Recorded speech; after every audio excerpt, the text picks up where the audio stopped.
আপনারা দেখেছিলেন যে সিট নীতিমালা সুনির্দিষ্ট করার দাবিতে এবং আরও বেশ কয়েকটি দাবি সাথে নিয়ে আমরা এসেছিলাম। আমাদের উদ্দেশ্য ছিল ঢাকা বিশ্ববিদ্যালয়ের যে শিক্ষার্থী প্রথমত চান্স পান তিনি যাতে যথাসময়ে সিট পান, সিট না পেলে তার জন্য যাতে আবাসন খরচের নিমিত্তে আবাসন বৃত্তি দেওয়া হয়। এবং একই সাথে আমাদের উদ্দেশ্য ছিল যে এই রিয়াড নেওয়ার যে প্রবণতা শুরু হয়েছিল সেই প্রবণতা যাতে না থাকে ক্যাম্পাসে, সেটির জন্য সুনির্দিষ্ট নীতিমালা প্রণয়নের জন্য দাবি জানিয়েছিলাম। সেদিন ডিসি স্যার সকল মিলিয়ে উপস্থিত বলেছিলেন 30 তারিখের মধ্যেই ওনারা আমাদেরকে আপডেট করবেন, জানাবেন যে কোন কোন হলে কোন পর্যায়ে কত সংখ্যক শিক্ষার্থী এখনও সিট না পাওয়ার কথা থাকলেও তিনি সিট নিয়ে রয়েছেন। অথচ এই তালিকা তিনি আমাদেরকে দিবেন এবং সেগুলোর ব্যবস্থা কি নেবেন সেটা আজকে বিরোধ করবেন। দুঃখজনক ব্যাপার হচ্ছে আজকে এসেও আমরা হলগুলোর তালিকা চূড়ান্ত পাইনি যে কোন কোন হলে কোন কোন শিক্ষার্থী ছাত্র আছে। এবং সবচেয়ে দুর্ভাগ্যজনক ব্যাপার হচ্ছে হলের সিট দেওয়ার জন্য যে সিট প্রণয়ন নীতি সুনির্দিষ্ট নীতিমালা দেওয়ার কথা ছিল সেটি চূড়ান্ত করেনি।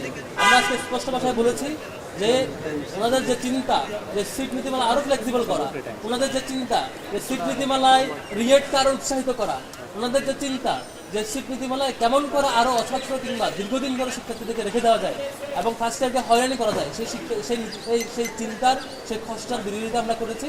এবং আমরা আমাদের চরম বিরোধিতার প্রেক্ষিতে শেষ পর্যন্ত প্রভিসি একাডেমিক এবং ডিসি স্যার দুজনেই বলেছেন আমাদের নীতিমালা প্রস্তাব করতে। আমরা আপাতত মৌখিকভাবে বলেছি, পরে লিখিতভাবে বলবো।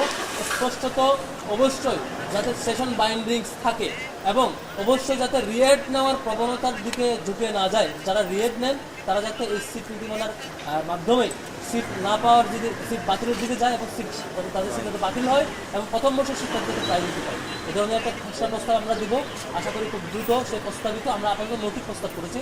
উদ্দেশ্য একটাই যে সেশন বাইন্ডিংস যাতে থাকে এবং বারবার পরীক্ষায় মাস্টার্সের রিয়েড নিয়ে হলের সিট নিয়ে থাকবার যে প্রবণতা সেটা যাতে বন্ধ হয়ে যায়। এবং একই সাথে যেসব শিক্ষার্থীরা হলে রয়েছেন সিট মেয়াদ শেষ হয়ে গেছে তাদের কাছে আনুষ্ঠানিকভাবে দিয়ে দেওয়ার একটা কালচার শুরু হয় এবং প্রত্যেক শিক্ষার্থীদের সিট পায় আর কি।